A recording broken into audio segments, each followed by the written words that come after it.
We are back with more Watering the Soul. We are on page 84. Let's see. We were standing in the space between now and tomorrow, just myself and all my doubts. We were quiet, not sure what to say. Now that I had decided to say goodbye for a while, I wish I could have saved the moment, stored it away to always remember that the doubt was only ever there to drive me toward doing the things I never thought I was capable of doing. I have imagined how this moment would be, played different versions over and over again. Sometimes I am still running, still afraid. Other times I lie down, roll over, too exhausted to even try. But not today. Today I am brave and fearless, and all the things I know I can be. Today I stand in front of all of my fears. I tell them that I am setting them free. Oh, I like that. That last line.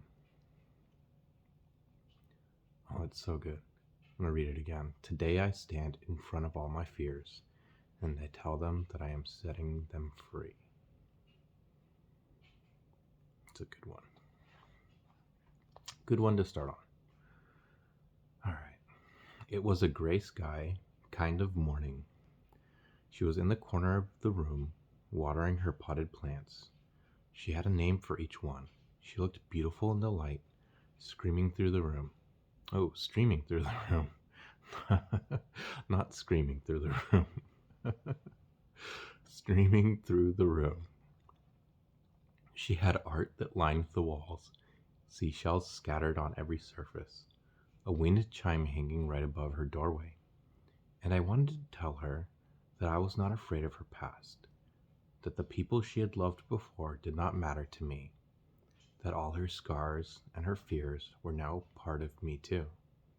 But instead, I watched her water the plants and hum the song she sang every time we tangled ourselves together in the sheets.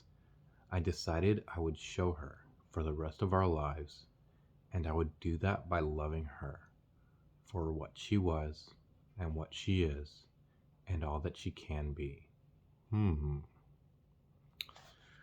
That one's good too. I like that one a lot. It's definitely important to show somebody that you love them instead of just telling them.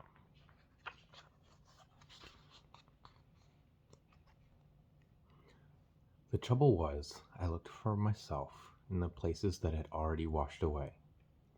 I looked for memories that were not my own. I searched the seas and the skies for someone else's story instead of acknowledging that I already had a story, and it was built into all the tiny cobblestones of my driveway, the red painted door, the picture frames hanging in my home. I could not disown my struggles or my fears because they would always return. They were mine. I had to learn to live with them in the way I lived with choice and fate, and more importantly, I had to learn that the journey does not have an expiration date. There is a reason people speak of following your feet, listening to your heart, and trusting your intuition. It's because your soul has been here before. Every journey, every road is a magnet pulling you back home. Ooh, that was good. Good but short.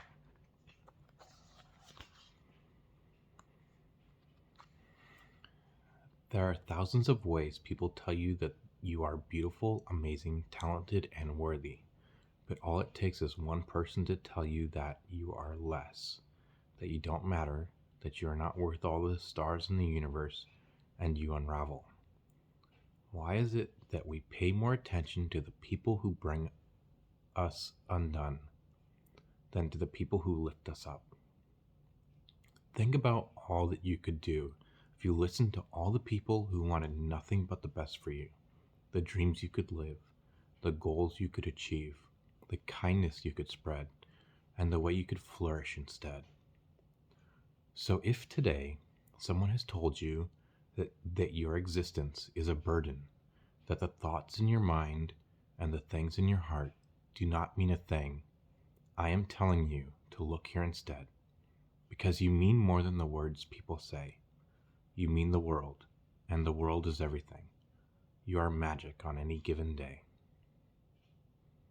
That's a good one. That's right. Definitely listen to the people who are trying to lift you up instead of bring you down. She has everything I had ever wanted, but everything I couldn't have. It was difficult. Every time she looked at me, every touch, every kiss, every moment, I wanted to tell the world I loved her. But I knew it was impossible. It was more than the need to tell people I loved her. It was about not losing her. If I lost her, what would I be? Every day I hoped it would be different. Every night I dreamt we would be happy together and not judged for who we were or whom we loved. I already loved her. She was my best friend. I was just trying not to be in love with her too. And it was this fear that brought the fairy tale to an end. The greatest mistake I have ever made was to give in to all the things that made me afraid. If you want my advice, it is this. Don't write your story the way I did. Don't let fear control your narrative. Don't let fear destroy your happy ending. It's kind of sad.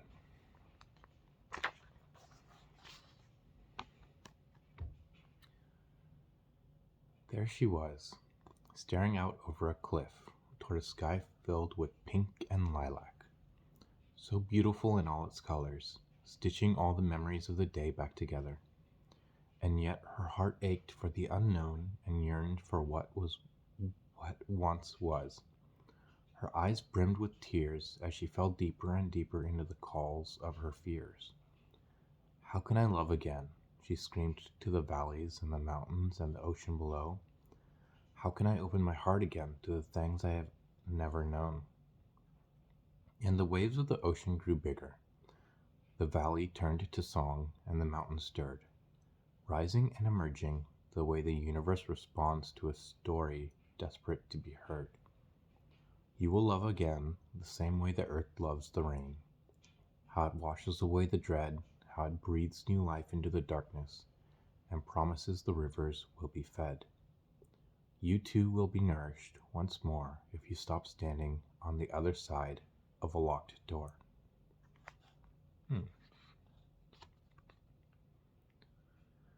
It was as though all my life I had been standing in front of a wall, and on the wall I had hung many pictures, and each picture was of something I feared, and over time I no longer wanted to look at the wall. The wall was neither comforting nor inviting nor particularly pleasant to look at. But it was not the wall's fault, for by not taking down these pictures of fear, I had not left any room for the pictures that belonged there, pictures of my hopes and my dreams and my successes. And so, if we are unwilling to remove the fear, we lose ourselves in the what if instead of the what is.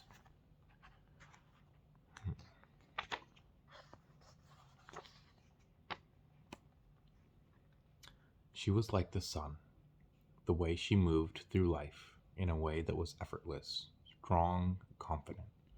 She held on to moments so delicately, like the way light spills over valleys, yet she triumphed over every possibility, the way day swallows the night. I was drawn to that pride in who she was, that unrelenting need to take back her power. I was just a shell of a person the first time I met her, afraid of people, of moments of truth, scared of the light I could be cast in. One night, I sat across from her in the passenger seat of her car. Our song was on the radio, and she was looking at me, and I just knew she was the most beautiful person I would ever know. I loved the way she could laugh at nothing, the way she insisted on walking in the rain, how her bedroom was filled with old movies and old records, the way she would simply hold out her hand whenever I felt afraid. But that night, I didn't feel fear. I felt her light, and it washed over me in a way that promised I could be the sun too. And when I leaned forward, She leaned forward too. Her lips felt like breathing fresh air. It felt like two people feeling after weeks of being numb. It felt like two people coming home to each other after months of being away. It felt like two people being found after years of being alone. You choose not to love out of fear of heartbreak. You choose not to sing because what if you're off key? You choose not to travel because what if you get lost? You choose not to try something new because what if it isn't what you expected? And in the end, you spent your whole life hesitating instead of living. Years from now, after all that is to be done and all the memories have been painted in the sky, I don't want to have arrived at the end knowing I was more afraid to live than I was to die. That's a good one to end on. All right, more next time.